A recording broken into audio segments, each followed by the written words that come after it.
I'm not going to talk no for speech, so... Alright, decent centre. Apparently, a best man speech is meant to last as long as what the best man does in the bedroom, so... To the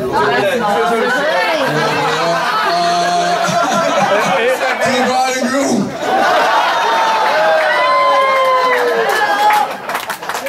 There you go, proper one. That's my personal experience. The rest is about 6 months. You don't know the story. That's when you're married. Chapter 1. Start by saying, and everyone stand please and raise a glass. Stand up now. To all the bridesmaids, I'm sorry you all agree, look beautiful. And done this wedding proud. Also, while you're stuck, can you raise a glass to Danielle and North's parents, Ian, Jackie, Pat, Steve, Dave and Carol for contributing to the wedding and making it happen.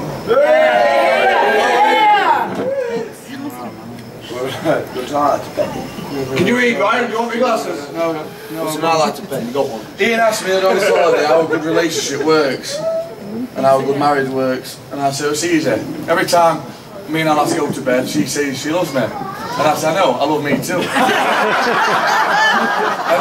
that's how it works. So hopefully he's took that on board. When Ian asked me to be best man, I was gobsmacked, shocked and out of row because I'm surprised everyone else turned me down. But being the bloke I am, I said yeah, and reading this speech now, I pretty much regret it. But no, joking aside, I was chuffed when he asked me. I met Northie back in 1997 when I moved down to my dad's house in Woodsets. As soon as I got on that bus with 2 of my dad's fags, I went away to school. We've been mates ever since. Once we settled down in Woodsets, we started doing everything that normal kids do at 14. Stripping engines, putting engines back together, making stuff out of junk, which I knew nothing about, and North knew everything about. We did have some fun along the way. And then we grew a bit older and started doing different stuff like smoking because we thought it was cool. The only problem was we weren't old enough to buy, and we didn't have any money. So Ian being Ian come up with a plan. One of us had to get a paper round.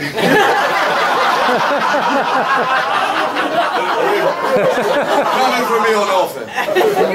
But anyway, here's how me or Ian went into the paper shop in the morning. One of us would ring this old dear up. There's only one phone in the shop and have it back. So as soon as she answered the phone, North were there, sticking fags in his bag. So then we were the coolest people in town for 2 or 3 weeks until CCTV started coming up.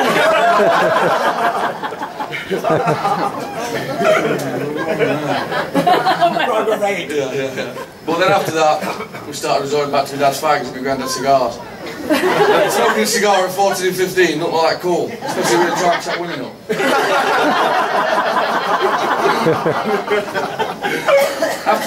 After knowing Ian a few years, our parents weren't fond of us sort of hanging about with each other. Especially when one night Ian said he was stopping at mine and I said I was stopping at Ian's. And actually we were camping out in the field. We were going back to a girl's house to try and chat her up. Chat her up. But me being better looking than Northie. Miles better looking. And Northie got a bit threatened and decided to stitch me up with JD and Co.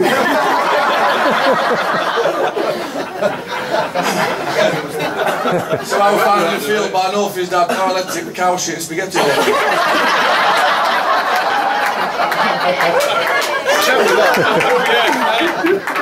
after that we got banged for hanging about with each other. For 2 or 3 weeks. A good few years later, Ian moved down to Worksall with his mum and dad, where I introduced him to a few of my friends down here. Straight away, he hit it off. But by that time, we were like 17, 18, and legally allowed to drink. And that's where the party started. We all partied hard, but no one partied harder than Dorothy. But when you're that age, you think it's all normal, you think that's what 18 to 24-year-olds do. But when you see Darryl walk downstairs with nothing on, and I mean nothing on, looking his little ass, in an house full of strangers, you know time is changing.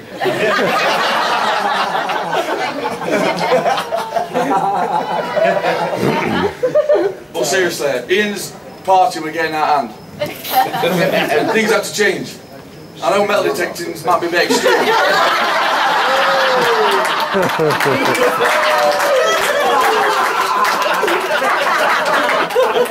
But at least he'll see his 30th birthday. And he wouldn't have done that without the support of Danny and his 2 beautiful kids. So here's to Danny and his 2 beautiful kids.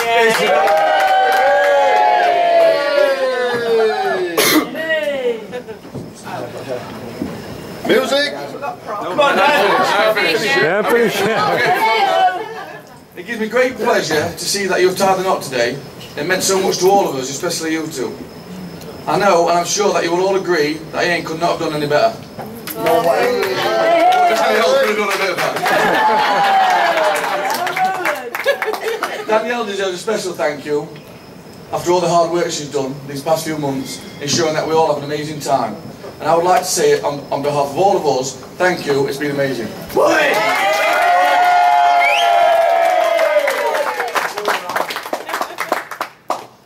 For me, as I said earlier, it's been a great pleasure today, Ian, to be your best man.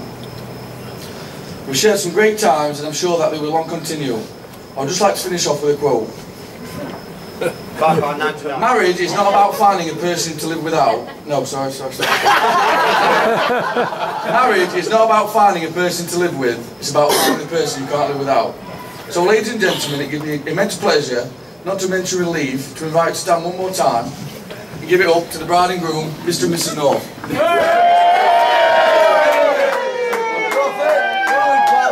Thank you. Great speech.